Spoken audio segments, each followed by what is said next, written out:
Muy buenas noches, bienvenidos a una nueva edición de Alfil TV. Edición que nos va a encontrar conversando con el ministro de Finanzas de la provincia, Osvaldo Giordano. Giordano no necesita demasiadas presentaciones, como acabamos de decir, es el ministro de Finanzas, lo fue también en la pasada gestión y pasó antes por la caja de jubilaciones de la provincia, uno de los puntos en los que nos detendremos a lo largo de nuestra conversación. ¿Qué queremos decir con esto? Giordano es un funcionario que conoce las responsabilidades de su cargo, es una persona que puede hablar con solvencia de cuestiones técnicas, pero además tiene una cualidad particular, y es que tiene cierta facilidad para explicar cuestiones que implican un rigor técnico en términos accesibles para quienes no estamos especialmente versados en esta materia. ¿De qué vamos a hablar? Tenemos mucho por conversar con Giordano. No solamente en la situación de la caja de jubilaciones, que es algo que está muy en la agenda, sino también de la situación económica global de la provincia, la recaudación, la caída de la recaudación, la renegociación de la deuda nacional, cómo impacta en la renegociación de la deuda provincial, entre muchos otros asuntos. Para no extender más este preámbulo e intentar abordarlos a todos, pasamos a saludarlo. Ministro, muy buenas noches. ¿Cómo le va? Felipe Osman le habla. Hola, ¿qué tal? Muy buenas noches. Muy buenas noches, ministro. Si le parece a usted, y apelando a esta facilidad que usted tiene para explicar cuestiones técnicas, como veníamos explicando, nos gustaría empezar el programa de esta manera. Usted nos hace una breve descripción acerca de cuál es la situación económica y financiera de la provincia y a partir de allí nosotros iremos poniendo el foco en algunas cuestiones puntuales. Bueno, pregunta amplia, ¿no? Pero si quisiéramos centrarnos en lo que es mi juicio lo más relevante, yo creo que para la provincia de Córdoba es lo que está pesando a nivel nacional y en algunos aspectos a nivel planetario. La Argentina venía o viene experimentando una crisis, una recesión de casi 2 años, de caída en la actividad económica y aumento en los índices inflacionarios, un primer factor. Segundo factor, bueno, una crisis fiscal muy grande que ha derivado en la imposibilidad al nivel nacional de pagar la deuda tal como está nominada, y eso ha llevado al no acceso al crédito, no solo del gobierno nacional, sino de todos quienes estamos en la Argentina, incluso empresas privadas y obviamente también para los estados provinciales. Y como si eso fuera poco, se le agrega este año la crisis del coronavirus, que ya es como un golpe de gracia, ¿no? a la situación tan delicada que tenemos. Esa combinación de factores muy determinante. Tal vez el indicador más elocuente para lo que es la finanza de la provincia es la evolución o la involución de la recaudación. Estamos recaudando a niveles parecidos a lo del año pasado, cuando hay una inflación de casi el 50%, como un 50%, es decir, es una caída en términos reales enorme, con pocos antecedentes en la historia de la provincia, y eso obviamente genera un gran estrés en las finanzas públicas, porque no es algo menor que uno puede con algunos retoques en algunas variables digerirlo, sino un desafío enorme. Creo que eso un poco marca el panorama, que no es muy distinto, ¿no? al que están sufriendo el resto de los agentes económicos en el país, ¿no? Es lo que sufren las empresas y es lo que sufre cada familia, ¿no? Que ve que sus ingresos de una u otra manera se han visto mermados y por lo tanto la necesidad, bueno, de tomar medidas adaptativas a un escenario muy difícil y que se avisora de que seguirá siendo difícil por bastante tiempo. Ministro, según un informe que publica mensualmente la cartera que usted dirige, la deuda conformada de Córdoba al 30 de abril era de 179.000 millones de pesos y estaba compuesta en un 92% por deuda tomada en dólares. Nos gustaría que nos cuente cuándo son los próximos vencimientos y por qué montos, y también nos gustaría saber de qué modo están tratando las calificadoras de riesgo a los bonos de la deuda provincial. Sí, efectivamente ese es el monto y algo muy importante es que el origen de esa deuda es un plan muy ambicioso que abordó la provincia en estos últimos años de inversión en infraestructura. Es decir, gracias a un gran esfuerzo de ahorro complementado con esta deuda que se pudieron hacer las obras, bueno, que todos los cordobeses ven y que son decisivas para el desarrollo productivo y social de la provincia. Era una deuda que en condiciones normales, es decir, sin los factores que señalé antes, es decir, sin esta larga recesión, esta larga recesión que venimos sufriendo, sin el aislamiento de Argentina de los mercados internacionales, con la posibilidad de obtener una deuda y sin la crisis coronavirus, sería algo que pasaría totalmente desapercibido. Es decir, no son montos que planteen un gran desafío para un volumen de los recursos que emite la provincia. El problema es que se combinaron estos tres factores y ahí lo hace difícil, porque es toda la finanza que están estresada, tenemos dificultades para todo, incluso para los servicios de la deuda. En el año no hay grandes vencimientos, es decir, el vencimiento más importante es el año que viene, por lo tanto, lo que se está viendo dentro de lo complicado que está es seguir cumpliendo, seguir ahorrando con la deuda y pensando que es necesaria una reprogramación sobre todo para la del año que viene y seguramente para los otros vencimientos y picos de vencimiento que tengamos en años posteriores, en el marco de algo que ya se está discutiendo en la Argentina, ¿no? que obviamente la más importante es a nivel nacional.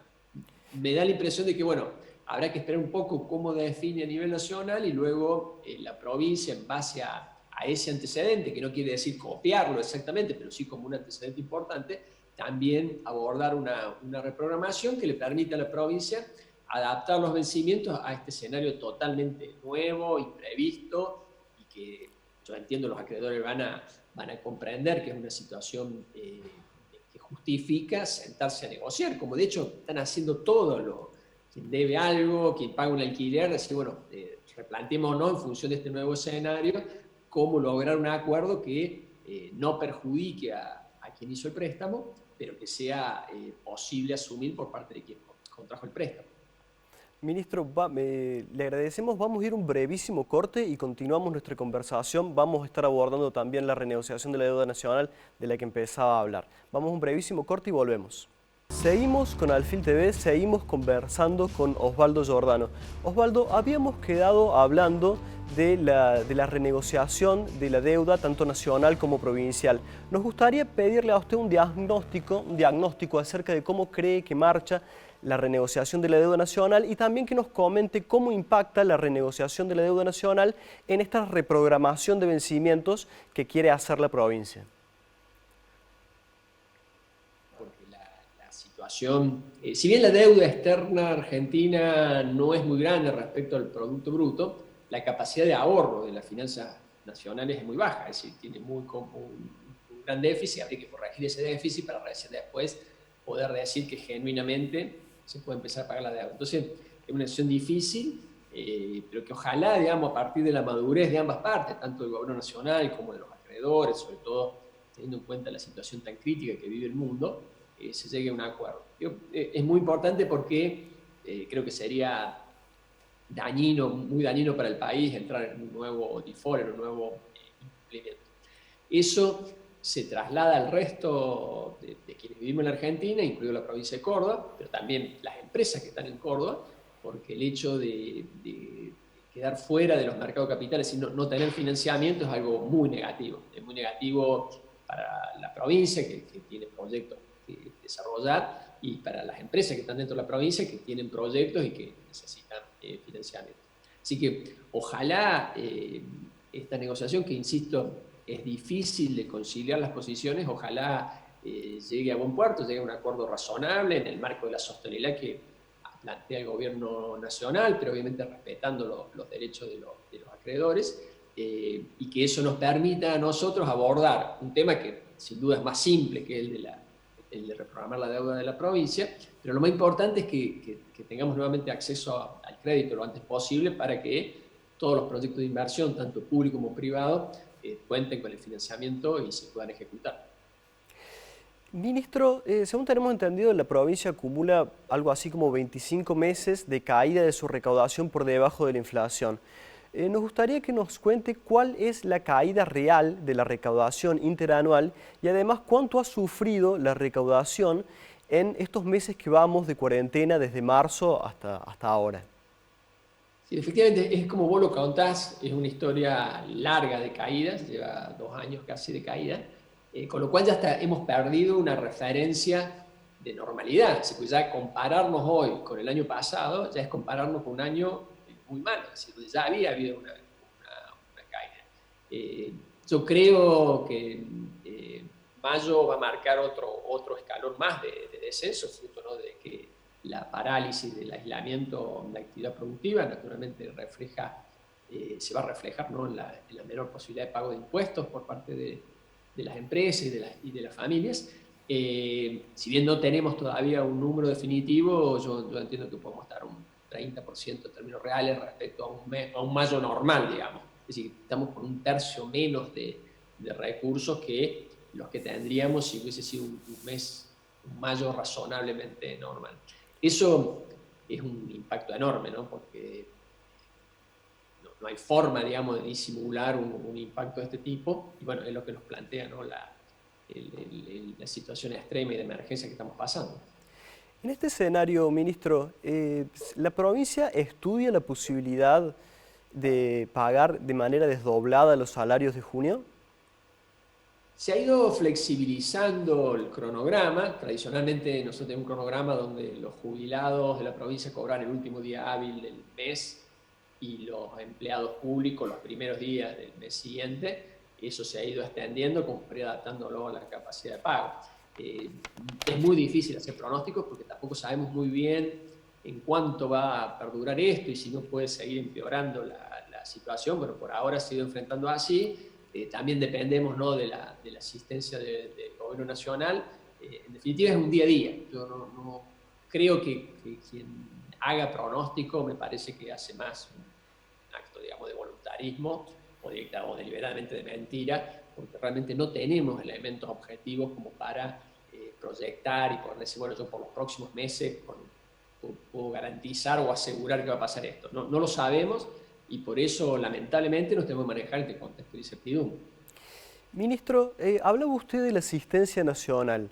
En base a eso, ¿cuál ha sido la asistencia nacional que ha recibido Córdoba? Y nos gustaría preguntarle también si esa asistencia nacional ha sido equitativa con la que han recibido las otras provincias.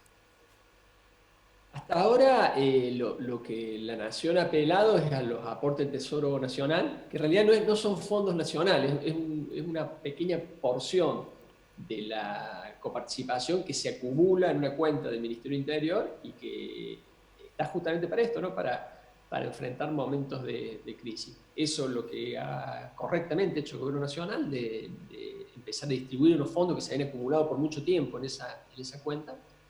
Y se han usado parámetros que pueden ser discutibles, pero son objetivos, que en parte se distribuyen por índice de coparticipación y en parte por población de cada jurisdicción. Hasta ahora eso se ha cumplido. Naturalmente es insuficiente para las necesidades que tienen las jurisdicciones, es decir, nadie puede decir con eso disimula los problemas que genera la caída de recaudación que hablábamos recién, pero bueno, es un paliativo importante. Si le preguntáramos su opinión, Osvaldo, ¿usted diría que ha sido un reparto equitativo o no? Sí, porque se ha usado un parámetro objetivo. Uno puede discutir si está bien o no por población, otro quisiera usar otro indicador, tal vez a mí me hubiese gustado otro, pero me parece que bueno, había que elegir uno, se eligieron uno, son objetivos, y bueno, puedo objetivamente decir por qué Córdoba recibió tanto y Santiago del Estero tanto. No es algo arbitrario, sino en función de esos dos indicadores que se utilizaron. Ministro, vamos a interrumpirlo por última vez, vamos a ir al último corte del programa y volvemos para conversar de algunos asuntos que todavía nos quedaron pendientes. Continuamos el último tramo de nuestra conversación con Osvaldo Giordano. Ministro, la siguiente pregunta va en este sentido. Sabemos que la provincia emitió hace ya casi 2 meses, a principios de abril, un bono para el pago a proveedores por 9.000 millones de pesos. Sabemos que luego Neuquén también hizo una emisión de unos bonos para el pago de proveedores similares por 4.000 millones de pesos y ahora Santa Fe estudia hacer una emisión similar por 4.500 millones de pesos. La pregunta va direccionada hacia este costado. ¿La provincia necesita un respaldo, un aval o una autorización de la Nación para emitir estos bonos? Y en el caso de que la necesite, ¿cuenta con ella?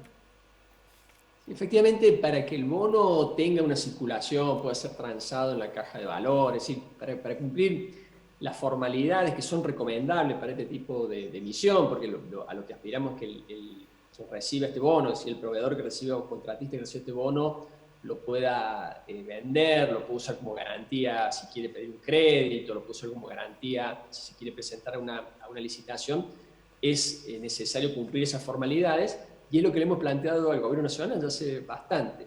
Lamentablemente creo que fruto de una confusión que se generó en el inicio, del momento que se sancionó la ley, de que se argumentaba de que esto era una cuasimoneda, eso ha generado una enorme confusión en el nivel de los funcionarios nacionales y están un poco temerosos, digamos, de esta autorización. Vengo conversando con ellos, les he explicado que no tiene nada que ver, esto no se parece a una cuasimoneda, no tiene esas funcionalidades, ni es práctico ni es legal, digamos, que se usara con esa función, pero lamentablemente eso nos está demorando.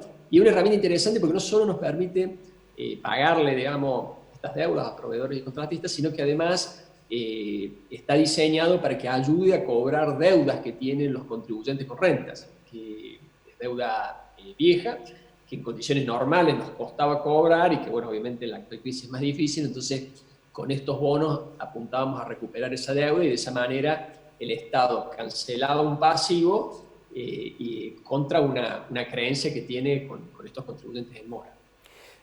Según el escenario que nos describe, ¿podría decirse o no podría decirse que la provincia no estudia emitir cuasimoneda en el corto plazo? No, está descartado y no lo consideramos necesario. Bueno, el Gobierno Nacional, yo creo que correctamente ha pedido, digamos, a las provincias que no lo hagan y no hay ningún tipo de proyecto en ese sentido.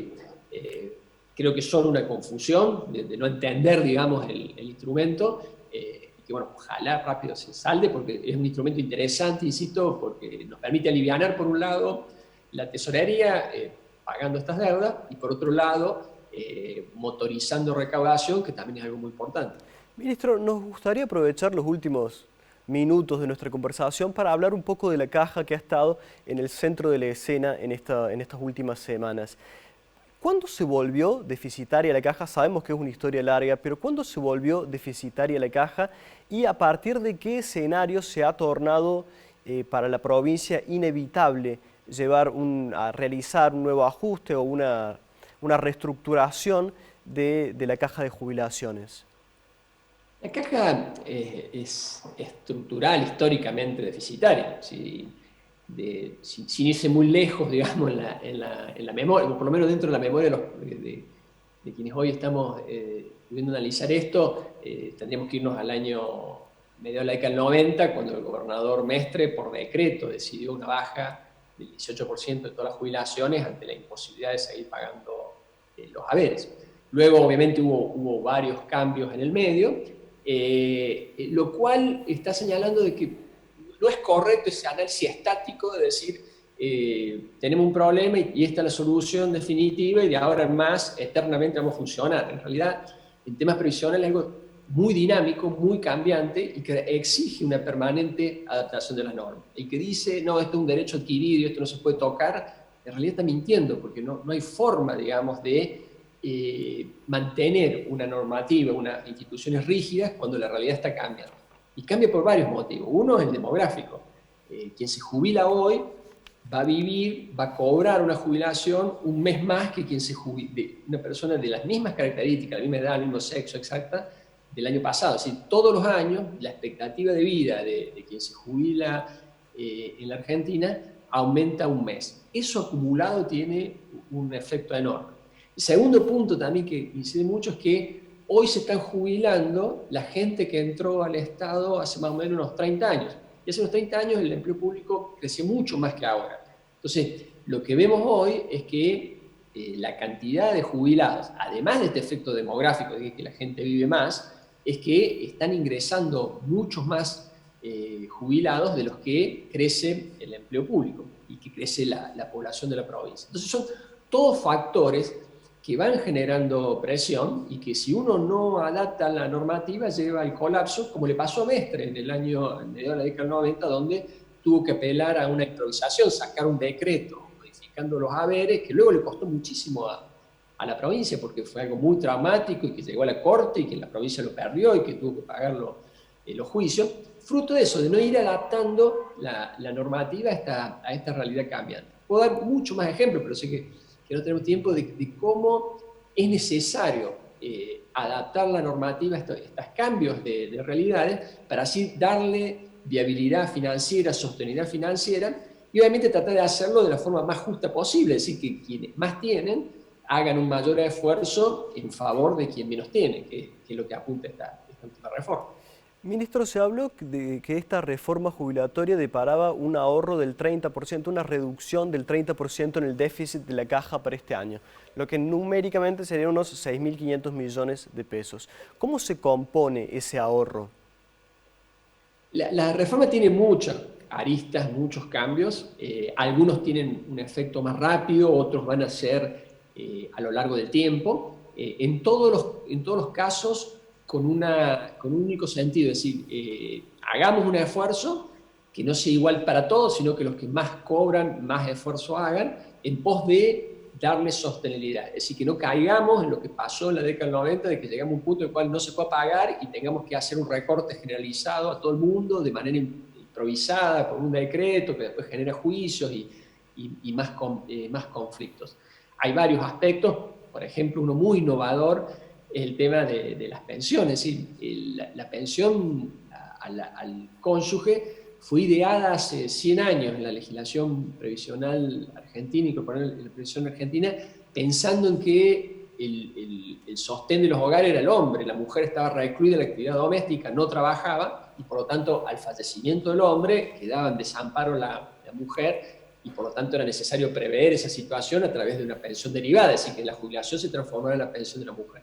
Eso ha cambiado mucho, hay muchas mujeres que ya trabajan y que tienen empleos igual o mejores que el de los hombres, además con las moratorias a nivel nacional, prácticamente todo el mundo accede a su propia jubilación, y ha generado, digamos, situaciones muy injustas, es decir, gente que tiene una muy buena jubilación porque trabajó durante su vida activa y a su vez recibe una muy buena pensión porque su esposo tenía un muy buen empleo, generando ingresos muy por encima de lo que cobra cualquier ciudadano de la provincia. Entonces, pedirle un sacrificio a esas personas a los fines de darle sostenibilidad al sistema, a los fines de mejorar los pisos, por ejemplo, poner un piso de 25.000 pesos para quienes menos cobran, parece muy razonable y muy justo. El sentido contrario, por ejemplo, la pensión se corta cuando es un hijo el que la tiene a los 18 años, y todos sabemos que hoy la mayoría de los jóvenes prolongan su dependencia de sus padres varios años más, porque generalmente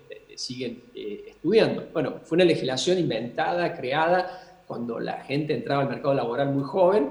Hoy es necesario adaptarla y esa hace esta norma previendo que si el joven estudia pueda seguir cobrando la pensión hasta los 23 años. Ministro, lamentablemente se nos ha acabado el tiempo, nos gustaría seguir conversando con usted, pero esperamos contar con alguna oportunidad para seguir haciéndolo en el futuro. Le agradecemos mucho su participación en el programa. No, le agradecido soy yo y será hasta la próxima. Ojalá que sea pronto. Hasta la próxima. Y nosotros nos despedimos hasta un nuevo programa el próximo sábado por la pantalla de Canal 10.